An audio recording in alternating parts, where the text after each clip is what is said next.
strength, wisdom, and peace. We ask that you create a sense of unity for all those present. May we be reminded that we are here to serve and to further the growth of the Port of Brownsville for our community. We also extend our prayers in unity for Mr. Manning Dearlam. He's a second-generation former employee at the Brownsville Navigation District. We understand that he's currently at the hospital in critical condition. Mr. Dearlam is a former inspector and surveyor for the BND for over 30 years, like his father before him. We ask this in the name of Jesus Christ, our Lord. Amen. Amen.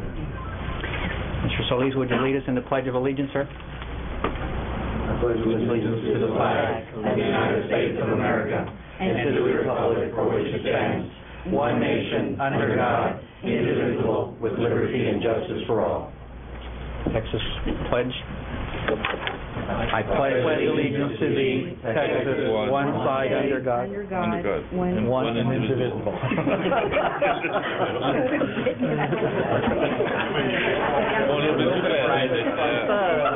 We'll get it right. Started okay.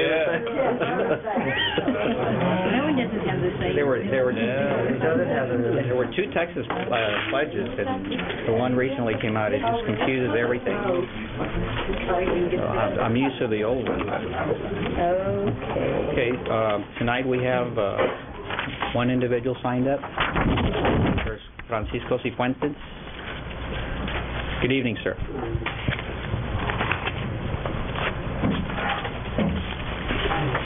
Mr. President, Commissioners, Board Director, ladies and gentlemen, my name is Francisco Cifuentes.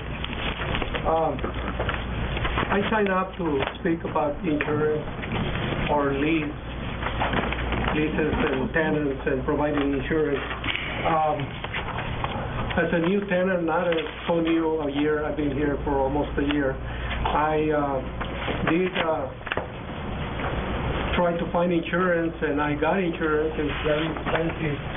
And one of my clients from Mexico tried to rent 2 acres of land, and he went to a couple of insurance companies, and you will be surprised, it was more than the rent.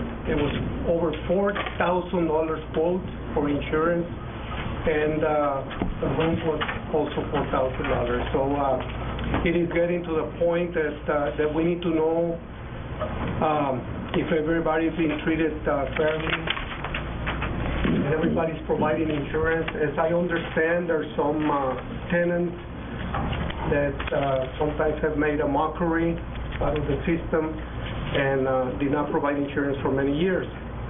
I'm not here to speak against them or anything because it is very expensive. However, we all need to renew our leases one time or another, and I don't think it has been reviewed by any board in the past if they were or not were providing insurance at the time.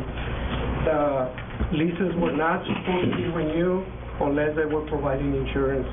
And that's why we had so much problems. That's why we paid so much money in the past, and we lost thousands of dollars with so many people going bankrupt and leaving the port behind with a big debt. And I think that this board present today, need to review. I think you're doing a great job. I think you're doing something, looking into it. However, in the name of those of us who lease from the port, we need to find out if there are companies available and willing to work with us and give us a fair price for the insurance. How can we pay $4,000 to rent 2 acres of empty land? I don't think it's fair. I don't know what you're doing with those leases that you rent for $1 an acre, if they're providing any insurance or not, and I don't think paying $1 an acre will, they're going to have to provide that type of insurance.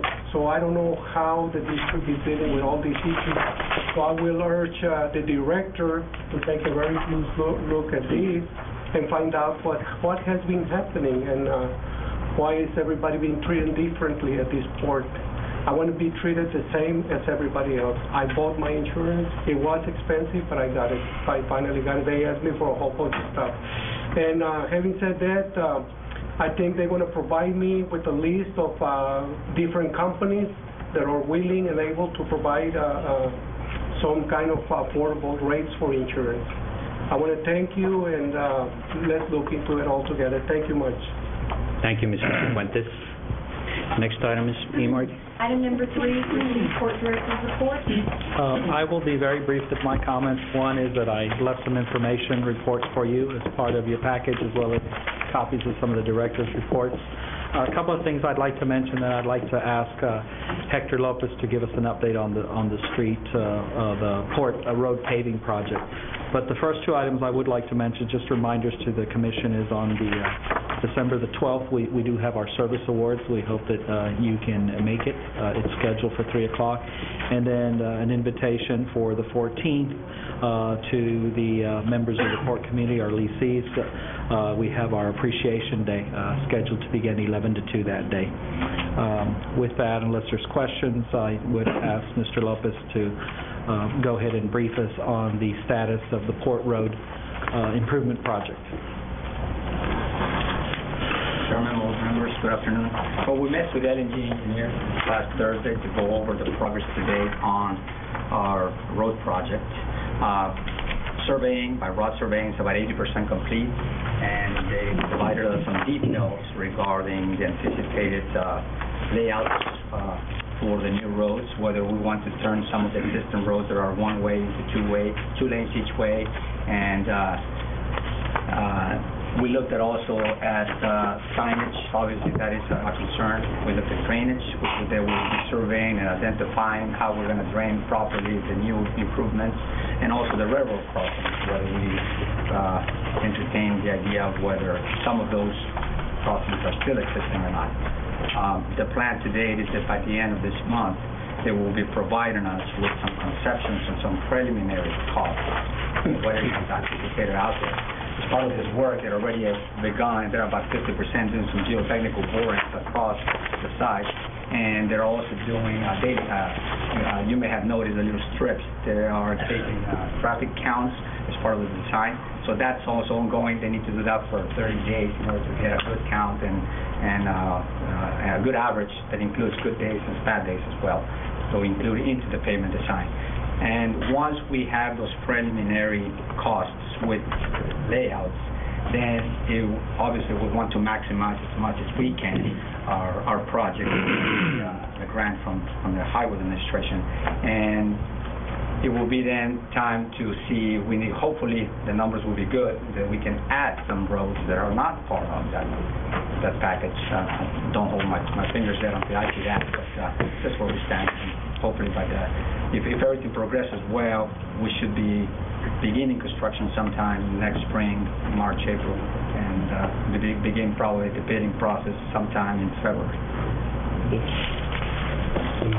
That's approximately $3.8 million project, so it does have a local match to it. So, I mean, it will involve some of the port's funds with it, too. And I think the only thing to add to Hector's comment, in addition to the estimates that we may get, the preliminary estimates at the end of the month, they're also supposed to complete a report that kind of gives us an indication of the current condition of the roads. And we're hoping that, obviously that report is favorable, because that will lead to the type of construction or reconstruction that will have to be done.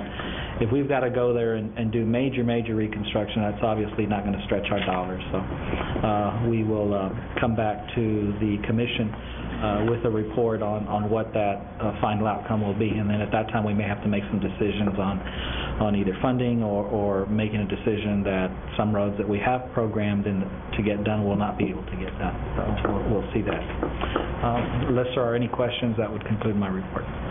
Just the date when we anticipate that report in the next... The engineering concern said no. They said they would try to finish before the end of the year on the condition analysis of the existing roads, as well as the preliminary cost estimate. But we try to have that by the end of the month. Okay. Gentlemen, any questions? Okay, next item is Emard. Item number 4, consider an action on the following consent agenda items. A, approval of the minutes of the regular board meeting of November 14, 2007. B, approval to authorize payments over $25,000. Item 1, Keppel Landfill, return funds spent for capital improvements on property leased in the amount of $156,360. Item C, approval of the following leases. 1, Brownsville Public Utilities Board, new lease. 2, Badoli Group, Inc., first refusal. 3, You Pull It Auto Parts, Inc., new lease. 4, Marine Metal, Inc., 16.69 acres, new lease. Transformer Marine Corp., 16.69 acres, release. Marine Metal, Inc., 16.69 acres, subordination. Marine Metal, Inc., 10.71 acres, new lease. Transformer Marine Corp., 10.71 acres, release. Marine Metal, Inc., .52 acre tract, new lease. Transformer Marine Corp., .52 acre tract, release. Esco Marine, Inc., subordination. Razorback, LLC, easement. Rio Vista Operating Partnership, LP, release.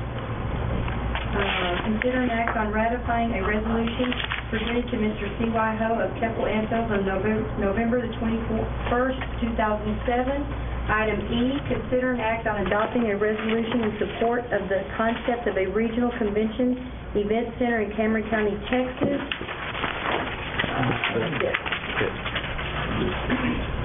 On consent, I would ask for a couple of items. One is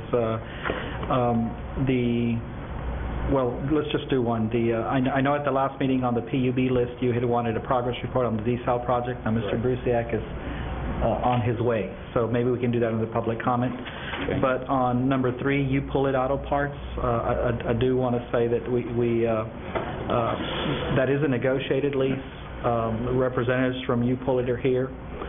We did agree on a base rent on that is somewhat different than our base policy, and essentially it is more reflective of market value, and they've agreed to do that. We've also agreed to do a 20-year lease as opposed to a standard 1 year. Well, it has renewal options that could be up to 20 years. They're planning on investing approximately $1 million. So in those discussions of negotiations to not only protect the port's interest but their interest, we did negotiate some terms that are a little bit different than our standard policy. I think Daniel can address what those may be, but nonetheless, I think they're favorable to both parties and essentially will result in more revenue to the port, at the same time satisfy some of their concerns that their investment will be protected. What we will hope will be the success of the terms of the lease. So if there's any specifics, I don't know if Daniel can address those, but I did want to comment on that. Just so you understand, the rent that's in this lease is substantially higher than your policy rent. The concern of the tenant was, under your current policy, you can revalue the lease, and then they don't really know what their rent would be. The rent that is in this lease is approximately $3,800, which is what Black & Beach recommends you raise the rate to. Currently, the rate is $2,400 an acre. They're willing to pay the higher rate and to pay annual escalations based on the inflation rate. In exchange for, you're saying we'll never have a revaluation. The rent would be fixed. For 20 years? I think it's actually 35 plus 5 renewal options. 35 years plus 5 renewal options? No. 5 plus 5 options for a total of 30 years.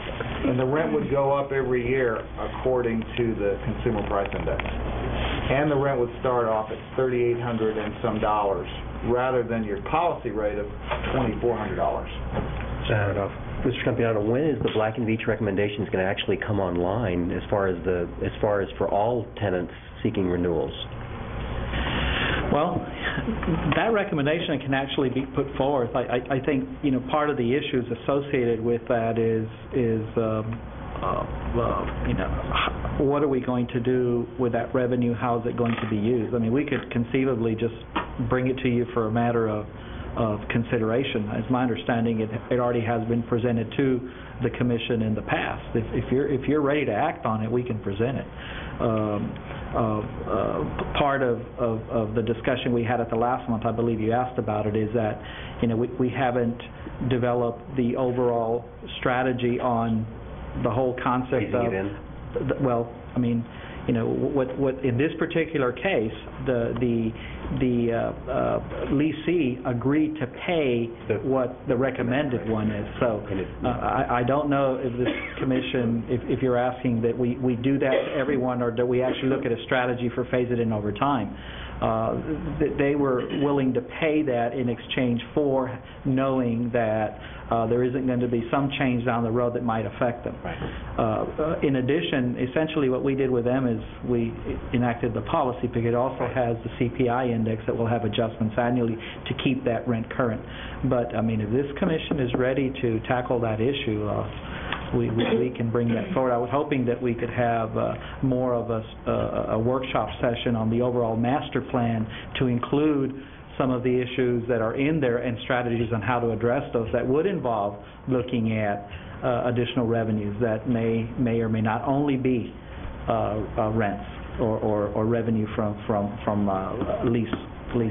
I think it's a very fair proposal to both the port and the lessee. So I'll renew my motion to approve the consent items. Second. Okay, all those in favor? Aye. Opposed? Motion carries. Next item. And I also feel very much like you do, Mr. Campiano, that I think we should move forward and dot our I's, cross our T's, make sure we implement it correctly, and do it when we do it right, instead of trying to implement it without telling our lessees what they're paying for and why we need the money. So I encourage that the way you're moving forward. Before I just wanted to acknowledge one of our former state representatives, Jim Solis, is here with us tonight. And the reason I wanted to acknowledge him because as a former state representative, he was instrumental with the state senator and Representative Oliveira in having us continue to move forward with the Brownsville the overweight corridor. And we sincerely thank you for your efforts on that. Even though it was not your district, you voted on that, and we've kept the Port of Brownsville going because of your efforts on the truck issues. Thank you for that. Thank you very much. Thank you, Jim. Thank you, Jim. That's for y'all's hard work also this morning. Thank you, sir. Next item, please. Item number 5, consider and act to approve the adoption of the resolution to authorize a joint and contracted election in regard to the May 10, 2008 general election. We are going to have an election next year, and this is our first step. During to have May elections, we need to get our contracted elections started before the March elections hit in with the election administrator. And I believe we're getting ready to have a meeting with all the entities who will be having a joint election. This gives us authorization for the entities to talk to each other. Also gives me the authorization to start working on a contract. So moved. Second. All those in favor? Aye. Opposed? Motion carries. Thank you, Ms. Duke. Item number 6, consider and act on accepting medical and/or dental and vision coverage for fiscal year 2008. David. We would like to table. Yeah, ask this item be tabled. Okay. Motion to table. Second. All those in favor? Aye. Opposed? Motion carries.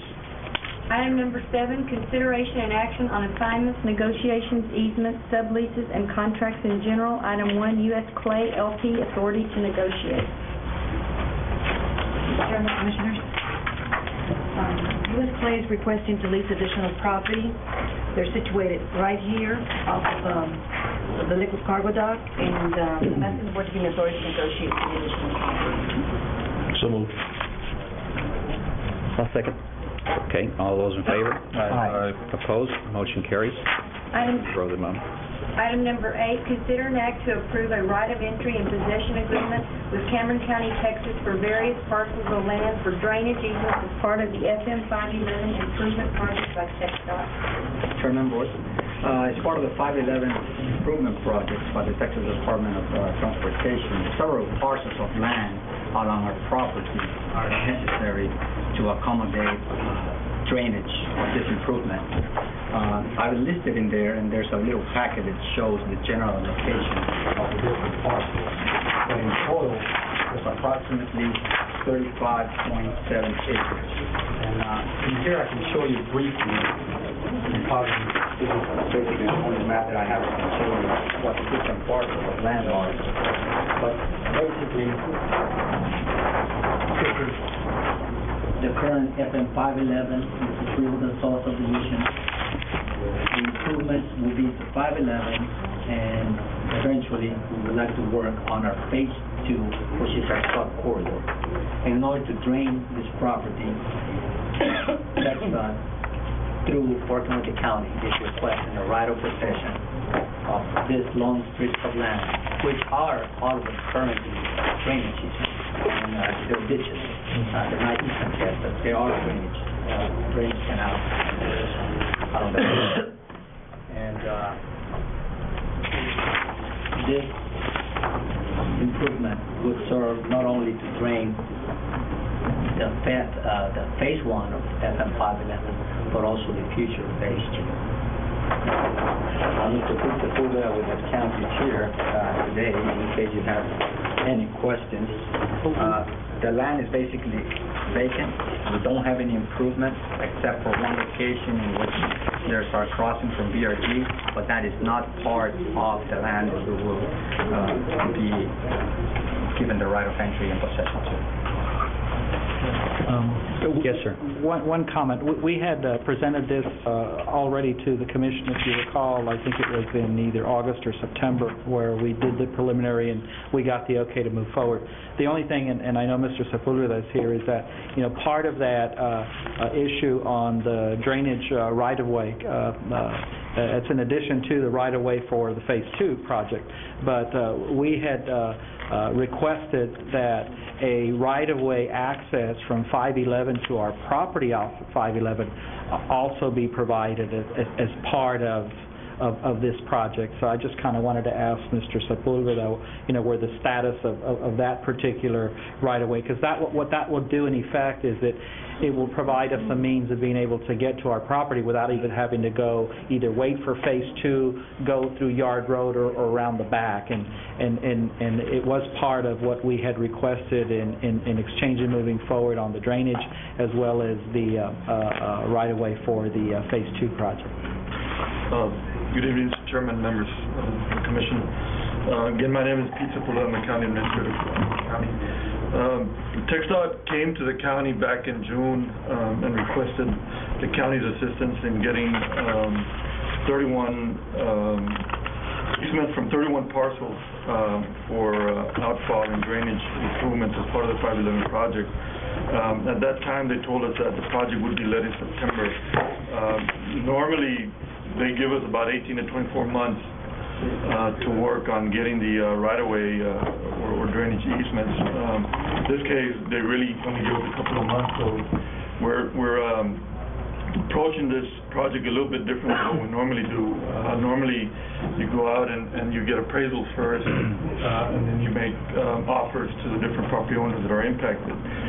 Because of the time crunch that we're in, what we've done with other parcels and what we're doing with all the property owners is trying to get rights of entry. Situation we're in right now is that TxDOT has a contractor on board, and the contracts are in the process of getting executed. And so more than likely in the next 30 or 45 days, construction is going to begin. The outfalls are not in the first phase of the construction, so we've got a little bit of time. But what we want to do is execute rights of entry so that the contractor has the right to go into the property. In the meantime, we have an appraiser on board that is doing the appraisals for the different parcels that are going to be impacted. And once we get the appraisals done, then we'll start sending letters of offers. I met with Mr. Campirano and Mr. Lopez before, and they had made that request to us. So what I can tell you is that, part of the negotiations, we can try and get that necessary right-of-way so that you can have access to your property. Obviously, it's something that we cannot guarantee you, but, what I can guarantee you is that, we'll make that part of the negotiations. And we'll work closely with your staff in trying to accomplish that. Gentlemen, any comments and questions, concerns on that? Well, timeline? My only response to that is that we really do need that right away. Yeah. It has to be part of the overall deal. I mean, we kind of proposed that we proceed based on the condition that we would get that right away off of 511, and I think while the project's still underway, but I think it is imperative that we do get that right away, because if not, essentially our property is landlocked. Yeah. I mean, we don't have access to it off of 511, and if we if we wait for Phase 2 for development to ever have any opportunity to do some development on that land, we may be waiting for a long, long time. If we have that right-of-way off of 11, then some of that property becomes useful to us in a more shorter timeline where we may be able to develop it and market in such a way that's a benefit not only to the planned development of the area, but obviously to the port. So, that right-of-way is something that at least we as staff, and myself and Hector believe it's critical that we get that right-of-way for that. Absolutely. Do we have a motion to proceed and approve a right of entry? I'll go ahead and make the motion with subject to the condition that we get it. And hopefully that will put enough pressure that we get it done. Well, I'm taking that motion. All those in favor? Can I make a comment on the form? Yes, sir. This is TxDOT's standard form for right of entry, and it refers to going to condemnation in the event that we can't agree on value. In my opinion, that's not appropriate for two public bodies doing business together. They would end up in a condemnation suit. So I don't have any problem with you going and approve it, but that we, subject to a revision of that language, that we have some alternate way to agree on the value, whether it's fair market value, an arbitration, something like that, where we have some way to resolve that dispute if necessary. Absolutely. Rather than the two public bodies going to condemnation. I don't think anybody wants that. No. Well, let's put that language in there. They're subject to that language being revised and I don't modified. think it was the intent of the county, it's just that this is the standard form. Okay. Well, I'll make my motion according to... Second according to also. Absolutely. Okay, we have a motion by Commissioner Cristiano, seconded by Commissioner De Los Santos. All those in favor? Aye. Opposed? Motion carries. Thank you, Mr. Sepulveda. Excuse me. Sure. Before something that now that you're up there, we went ahead and on our consent agenda items on E, we were talking about the showing support for the concept of the regional convention event center in Cameron County. And now that you're up there and the camera can see, can you just tell us tell the public what we're doing? Basically, a couple of weeks ago, Commissioners Court unanimously approved a resolution, the concept of working towards a regional convention event center in Cameron County. Judge Coscos and Commissioners Court believes that there's a need for that type of facility in Cameron County. The judge had met with some of the mayors and some of the elected officials throughout the county, and I think we had gotten a pretty good consensus that was the overall feeling of the leadership in Cameron County. So what the judge is trying to do is go into all the different governmental entities in the county and getting resolutions of support of the concept of having a regional convention event center in Cameron County.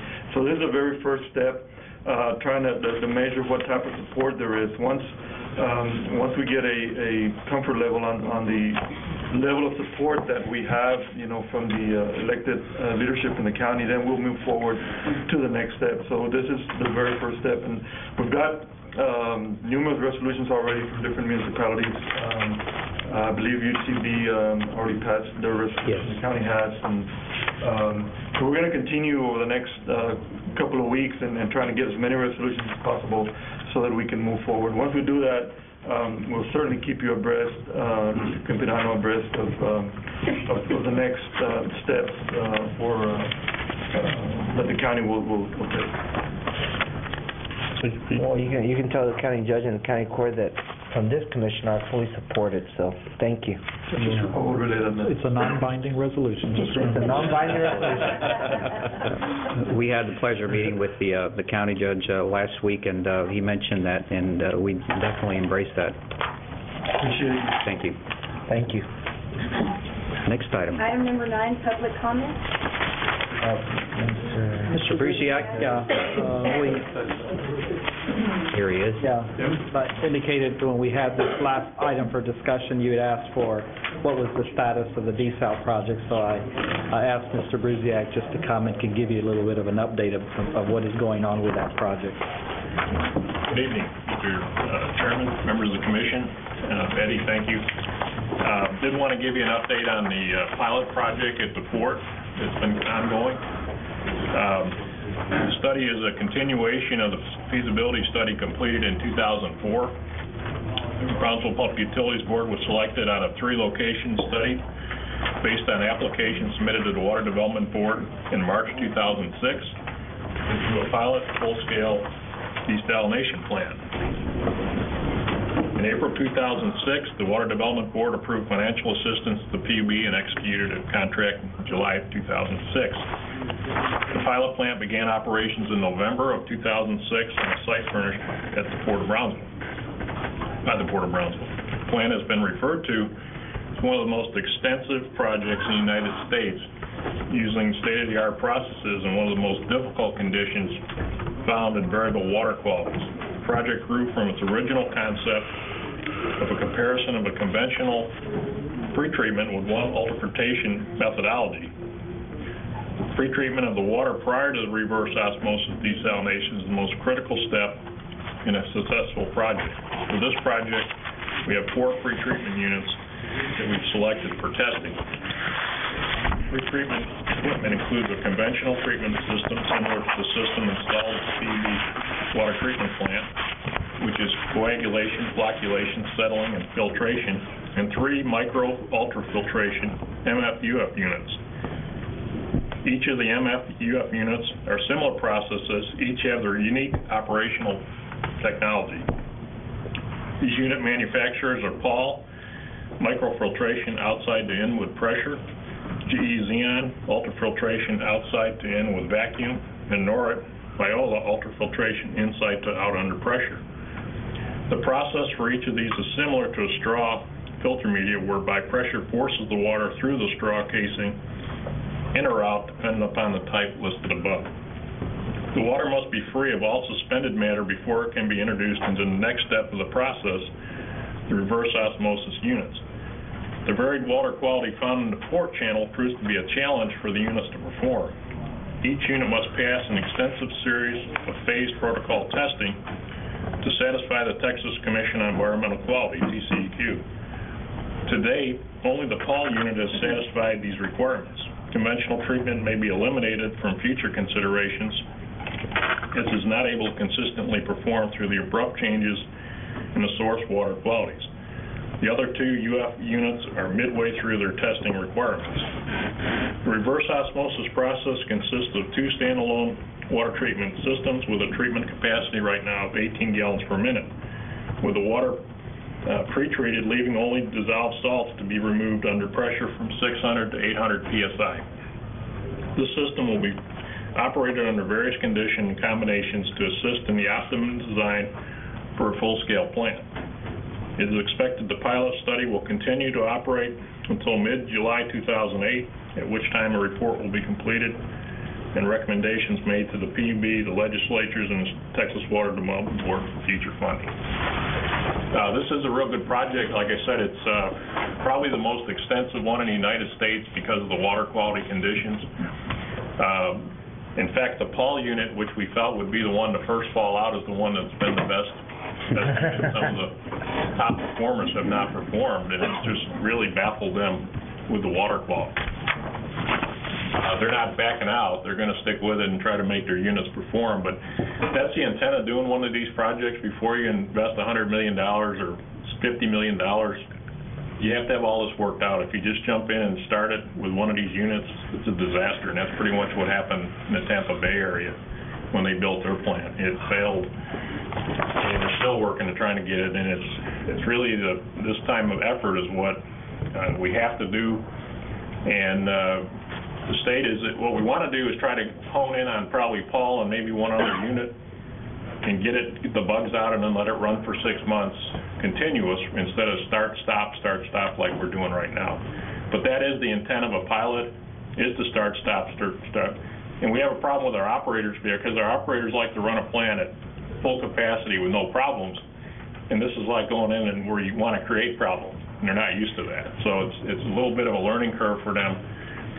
It's okay to fail on this because it's not hurting anything, and they have a real problem with that, and they're starting to overcome that. So, any questions of the board? Ultimately, we'd like to continue. PUB will probably buy the system out and hopefully with the port keep this going and as a research center out here and educational center and ultimately leading into a desalination plant we've got interest all the way to Laredo to take the water. Good. So we appreciate the port as a partner and everything you've done to make this, it is a showcase. We've got a lot of exposure worldwide on it, actually, of what we're doing. So in times of, heavy drought, we would be able to provide waters to probably the entire region, even up as far as, let's say, San Antonio, even possibly even help Mexico out? Particularly Mexico. Yes. Yeah. They're a big demand and have a real problem. And we'd like to include them in the project if we could as we go forward. I mean, it's logically to have it right here. Yeah. All we need is a pipeline. So. Yes.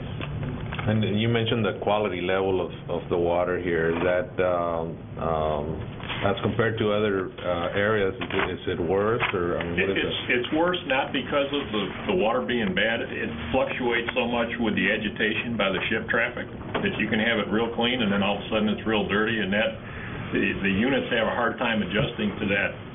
Where if you were to run a line offshore, it's always the same. So this is probably the most challenging conditions that these manufacturers, and these are worldwide players here, these aren't local vendors that have had to deal with. Yeah. And it's good, because if we can do it here, off the beach is nothing, but we think we can do it right here.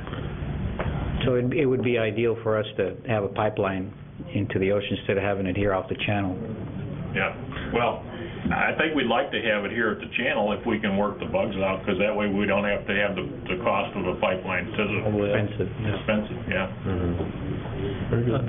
And I think, the question about water quality, it's more of a condition of the water as to, the turbidity and all of the traffic back and forth. It's not necessarily, I mean, if you really think about it, this port does not have any kind of, there's no alerts on the water quality. It's still used for recreational fishing, and there isn't any alerts on any of the consumption of the fish that comes out of it. But it certainly poses a challenge in trying to separate all the solids from the water, and that's what they're finding here, is that the turbidity levels aren't necessarily seasonal, because it could be great, and then you have a vessel go through, and guess what? You're dealing with a lot of turbidity in the water. Right. And I was thinking more on the salinity level of the water here as compared to other parts, because I think that has a lot to do with the filtering of the salt out of the water. Yeah, so. It's I think we're at 35,000 parts per million. The bay, I think, is 50 or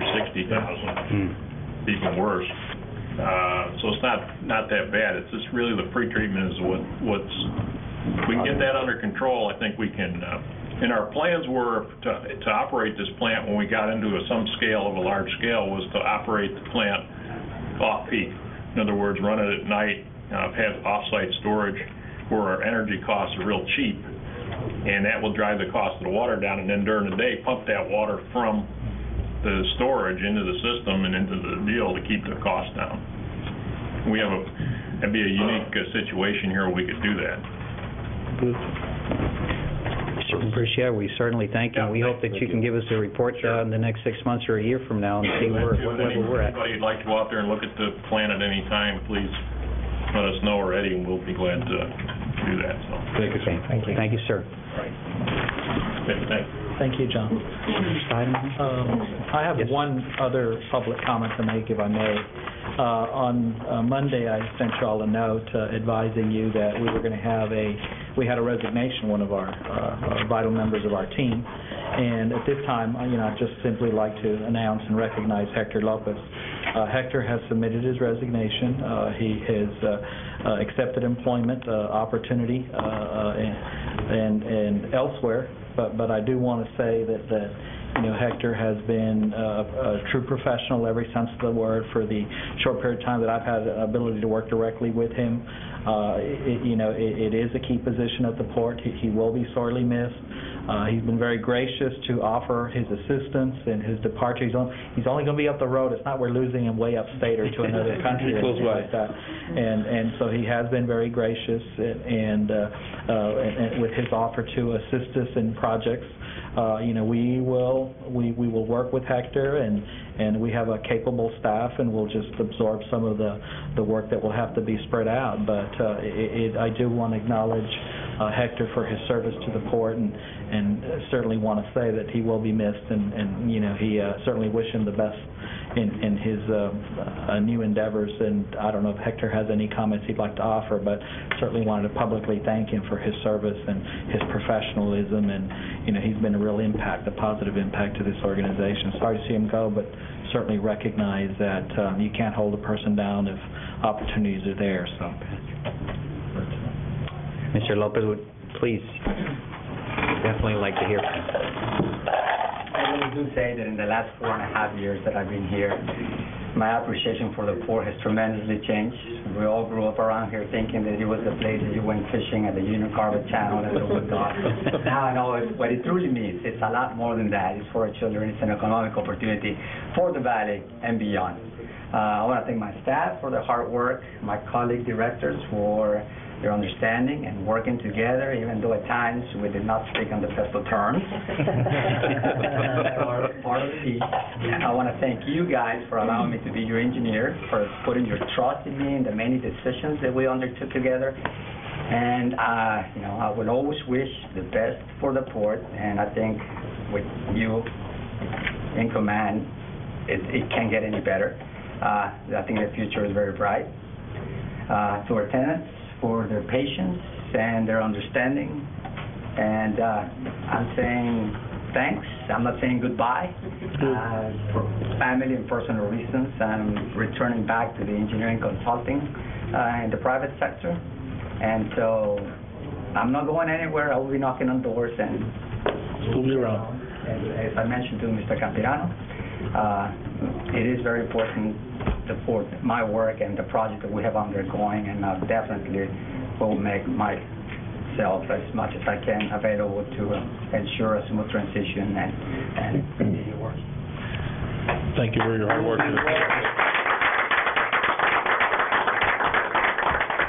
Now, being in the private sector doesn't mean you get to practice your golf game too much. Funny, man. We certainly value your valuable experience, and we will be keeping an eye out for you, Mr. Lopez. Thank you very much, Hector. Enjoyed working with you. Very good luck. Good luck. We'll be calling you. Next item. Item 10, adjourn. Okay. Executive session. For adjourn. To exec? No executive tonight. Second. All those in favor? Aye. Motion, party now adjourned. Thank you.